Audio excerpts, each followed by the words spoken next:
달러 발행에 대한 탐욕이 화를 불러오게 되는 형국이 바로 최근의 시스템상에서 나타나는 그 불일치 현상입니다. 미국의 장기 국채 가격이 하락 내지 폭락을 하면서 이제는 안전자산이 아닌 위험자산이 된 겁니다. 당분간은 고인플레이션이 장기적으로 지속할 가능성이 높은 거죠. 금리가 올라가는 금리 상승기에는 두레이션이 짧은 단기채에 투자하는 게 유리합니다.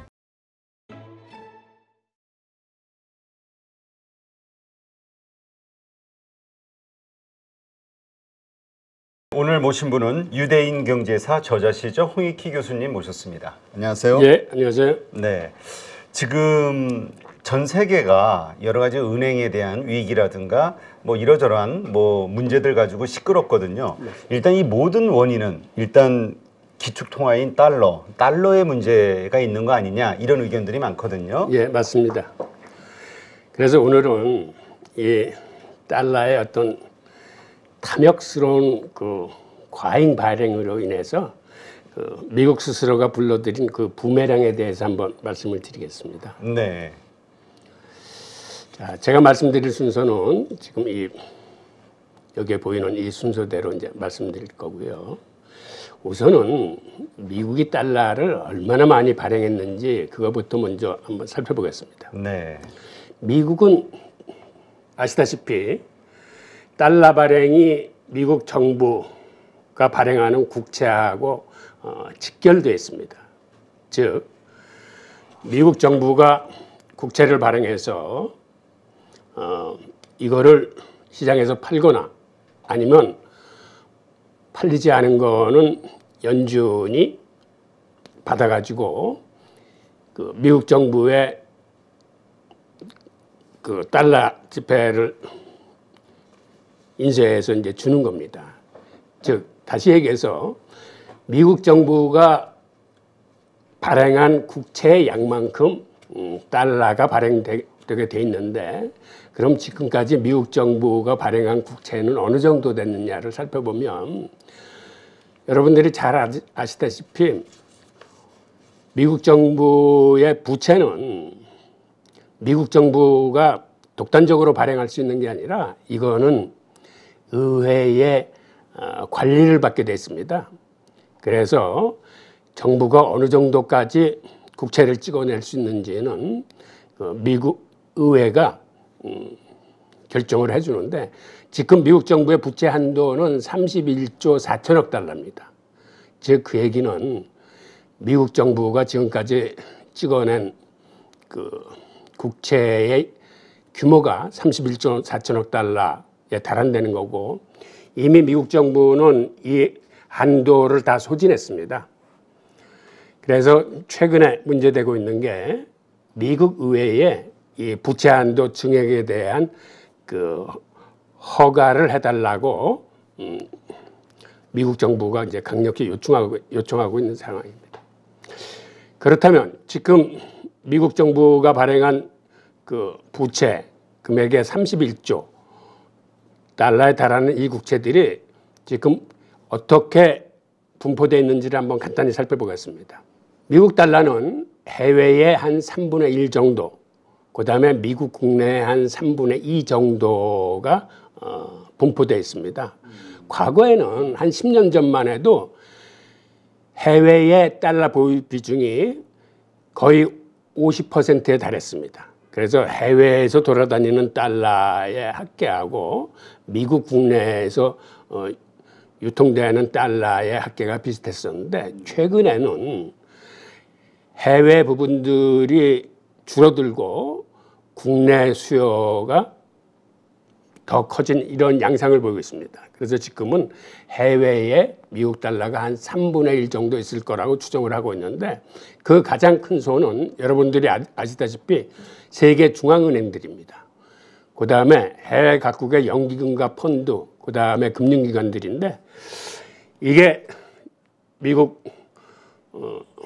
달러 표시 자산, 즉 그게 국채가 됐건 달러 현금이 됐건 이 양의 3분의 1 정도를 이렇게 해외에서 보유하고 있고, 나머지 3분의 2가 미국 국내에서 유통되고 있는데, 그 중에서 연준이 거의 한 40% 정도의 미국 국채를 보유하고 있습니다.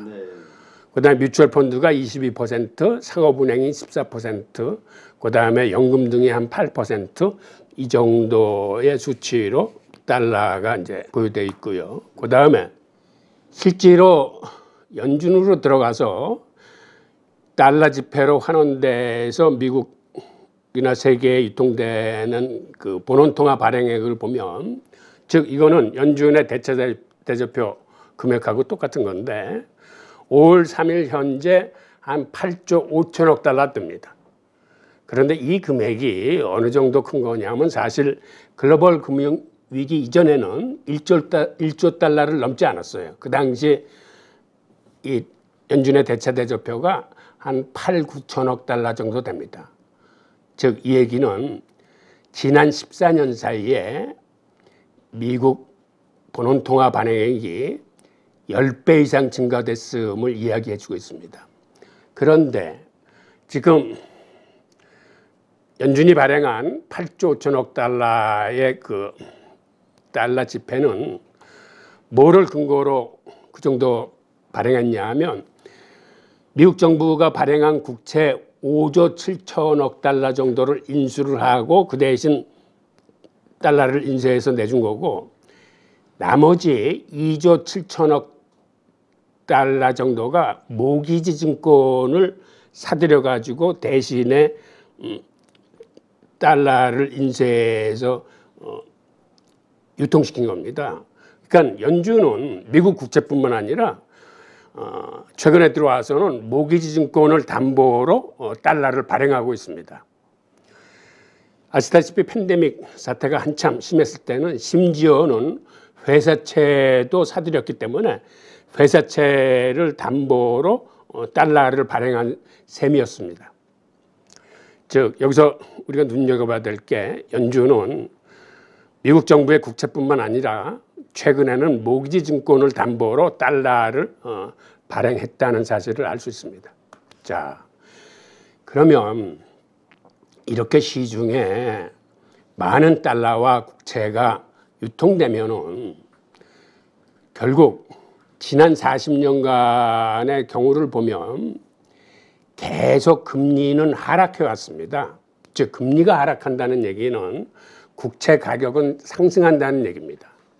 그래서 지난 40년간은 미국의 국채를 갖고 있으면 6개월마다 정기적으로 이자를 받을 뿐만 아니라 국채 가격이 계속 상승함으로써 이 미국 국채를 갖고 있는 사람들은 많은 돈을 벌었습니다. 그러다 보니까 미국 국채는 안전자산이라는 이런 인식이 아주 광범위하게 퍼져 있었습니다. 그런데 팬데믹 사태를 기점으로 뭐가 변했냐 하면, 이제는 그동안 하염없이 흘러내리던 금리가 제로금리를 지나서 이제는 금리가 오르기 시작하고 있습니다. 그 얘기는 국채 가격이 떨어지고 있다는 얘기예요. 즉 그동안에는 안전자산이라고 생각했던 미국의 장기 국채 가격이 하락 내지 폭락을 하면서 이제는 안전자산이 아닌 위험자산이 된 겁니다.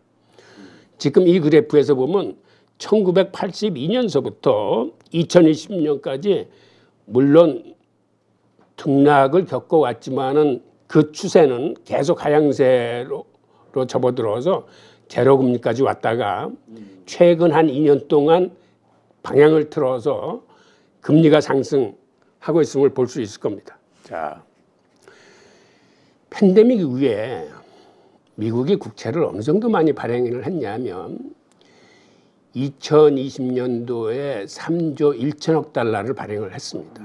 이 3조 1천억 달러가 어느 정도 큰 돈이냐면 그 당시에 미국 연준이 발행한 본원통화 발행액이 거의 4조 달러 정도였습니다. 그러니까 그간 찍어냈던 그 달러의 버금갈 정도로 큰 돈을 단 2달 만에 3조 1천억 달러를 찍어내서 본원통화 발행액을 늘린 겁니다. 그리고 2021년에 2조 8천억 달러, 지난해 1조 7천억 달러, 올해 1조 9천억 달러 정도의 국채를 순발행할 계획을 갖고 있습니다. 즉 이렇게 많은 국채가 시장에 쏟아지다 보니까 한마디로 공급 과잉이 돼서 미국 국채 시장을 망가뜨리고 있습니다. 게다가 공급은 이렇게 과잉인데 수요 쪽에서는 감소하고 있어요.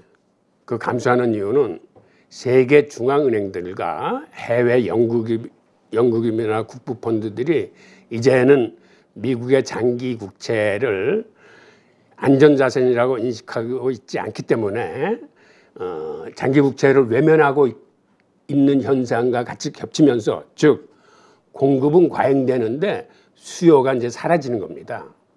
즉 결국 이런 사태는 뭐를 불러왔냐 하면 국채 가격의 하락을 불러옵니다. 즉 국채 가격의 하락을 불러온다는 얘기는 시중금리의 인상을 얘기하는 거죠. 결국 미국 정부의 달러 발행에 대한 탐욕이 화를 불러오게 되는 형국이 바로 최근에 통화금융 시스템 상에서 나타나는 그 불일치 현상입니다. 그럼 그 내용을 한번 보겠습니다. 우선 달러가 이렇게 많이 발행되면 한마디로 돈이 이렇게 엄청나게 발행되면 밀턴 프리드만 교수가 얘기했던 인플레이션은 언제 어디서나 화폐적 현상이다 라는 얘기를 피해갈 수 없습니다. 즉 이렇게 많은 돈을 찍어내면 돈의 가치는 떨어지게 돼 있습니다. 그래서 지금 우리가 겪고 있는 게 세계 인플레이션이 우리가 잘 알다시피 굉장히 높은 수준에서 지금 고착되는 현상을 보이고 있습니다. 우선 미국의 지난달에 발표한 근원 인플레이션만 보더라도 5.6%가 나와서 전달에 비해서 경미하게나마 이게 다시 반등을 했어요. 즉 근원 인플레이션은 지금 이 그래프에서 보는 것처럼 쉽게 사그라들지 않고 5, 6%대에서 횡보를 하고 있습니다. 그리고 이러한 고인플레이션이 생각보다는 장기적으로 지속될 가능성이 높다라고 이제 전문가들은 보고 있습니다. 그 이유는 이제는 인플레이션이 높게 치솟았기 때문에 매년 임금 인상 시기에 인플레이션에 해당하는 수치만큼은 급여를 올려줘야 되기 때문에 앞으로 당분간은 임금 인상률이 인플레이션 수준에 맞춰서 높아질 겁니다. 즉 그 얘기는 시중에 나오는 유동성이 그 수치만큼 더 증폭되기 때문에 마찬가지로 물가지수도 그 수준만큼 더 높게 지속될 거라고 보고 있습니다. 게다가 특히 최근에는 서비스 물가지수가 높게 형성되는 경향이 있는데 이것이 바로 그 높은 임금 인상에 연유하고 있습니다. 그 다음에 인플레이션을 잡을 수 있는 건 사실은 시중에 있는 화폐 공급을 줄여서 즉 긴축 정책을 통해서 금리를 올리고 시중의 유동성을 걷어들이면서 잡는 방법이 하나 있고 또 하나는 경기 침체가 들이닥침으로써 사람들이 상품 구매를 줄이게 돼서 인플레이션을 잡는 이런 두 가지 방법이 있는데 그런데 불행하게도 최근은 경기 침체가 온다 하면서도 경기 침체가 굉장히 늦게 오고 있습니다. 그래서 경기 침체로 인한 인플레이션을 잡는 데는 아직은 한계가 있습니다. 게다가 이렇게 경기 침체가 늦는 데는 사실은 대형 상업은행들이 갖고 있는 자금이 아직까지는 풍부합니다. 원래 장단기 금리차가 역전이 돼서 경기 침체가 온다는 이 이론상의 근거는 어디서 오냐면 장단기 금리차가 크면은 은행으로서는 낮은 금리의 자금을 끌어들여서 높은 금리로 빌려줘야 그 예대 그 마진에 의해서 은행이 장사가 되는 건데 장단기 금리차가 역전이 됐다는 얘기는 이 단기 부채 쪽에 금리가 더 높고 돈을 오래 빌려주며 또 높은 금리를 받을 수 없기 때문에 은행의 대출이 이루어지지 않아서 경기 침체가 온다는 이론이었는데 불행하게도 지금은 그런 상황이긴 하지만 은행이 워낙 풍부한 자금을 갖고 있기 때문에 이러한 대출 지연 현상이 이론적인 것보다는 많이 늦어지기 때문에 경기 침체 또한 늦어지고 있는 겁니다. 게다가 미국 경기가 생각보다는 지금 굉장히 좋습니다. 왜 그러냐면 실업률 자체가 완전 고용이라 일컬을 수 있는 3.4%뿐이 안 돼요. 이렇게 고용 상태가 좋다 보니까 보통은 인플레이션이 오고 경기 침체가 들이닥쳐서 인플레이션을 좀 제어를 해줘야 그 다음에 다시 선순환이 되는데 지금은 인플레이션은 높은 데 비해서 경기 침체가 늦게 들어닥치고 그 다음에 고용마저 좋기 때문에 당분간은 고인플레이션이 장기적으로 지속할 가능성이 높은 거죠. 자, 그 다음에는 장기 국채의 그 공급 과잉에 대해서 한번 살펴보겠습니다. 그 SVB 사태도 그렇고요. 퍼스트 리퍼블릭 뱅크, 이 뱅크런이 벌어진 일들 자체가 지금 말씀하신 대로 국채가 이제 더 이상 위험 자산으로 평가받으면서 큰 손실 평가액이 나왔기 때문에 그거에서 벌어진 일이잖아요. 맞습니다. 예, 그 관계도 이제 제가 이제 한번 말씀을 드릴게요. 네. 우선 미국 정부가 국채를 발행해서 이 돈을 빌릴 적에는 한마디로 이 보통은 중장기물을 많이 발행을 합니다. 그러니까는 2년에서부터 한 30년에 걸친 이런 중장기 국채들을 발행을 해서 시중에서 그 돈을 빌리는 건데 실제로 2020년 그 팬데믹 사태와 같은 이런 비상 시기에는 이 시장에서 선호하는 단기 국채 같은 거를 발행을 통해서 그 3조 1천억 달러라는 그 많은 돈을 순식간에 빌리거나 아니면 연준을 통해서 돈을 마련했었는데 그렇지 않은 평상시에는 보통은 2년서부터 30년까지 중장기 국채를 발행하는 게 이게 정상입니다. 네. 그래서 2020년이나 2021년에는 지금 그래프에서 보시는 것처럼 대부분이 2년 내지 30년물짜리 국채를 발행해서 시중의 유동성을 끌어들였었는데요. 그런데 최근에 들어와서 이런 식으로 하다 보니까 공급이 많다 보니까 국제시장의 자금이 경색되기 시작했어요. 네. 즉 자금이 없어. 그래서 이제는 장기 국채는 더 이상 시장에서 이렇게 팔리지 못하는 겁니다. 그래서 미국 정부는 최근에 들어와서는 급전을 구하기 시작했습니다. 이 얘기는 무슨 얘기냐면 이제는 장기 국채가 시중에서 제대로 소진이 안 되니까 장기 국채의 발행량을 낮추고 오히려 1년 미만의 단기 부채들을 더 많이 찍어내므로써 이거를 시중에 입자를 붙여서 팔기 시작한 겁니다. 그 단기 부채라는 건 보통 1개월물, 3개월물, 6개월물 이 세 종류가 있어요. 그런데 정부가 돈을 빌릴 적에 1개월물, 3개월물짜리로 빌린다는 것 자체가 이거 굉장히 비정상입니다. 즉 이 얘기는 심지어 1개월 내지 3개월마다 계속 롤오버를 해줘야 됩니다.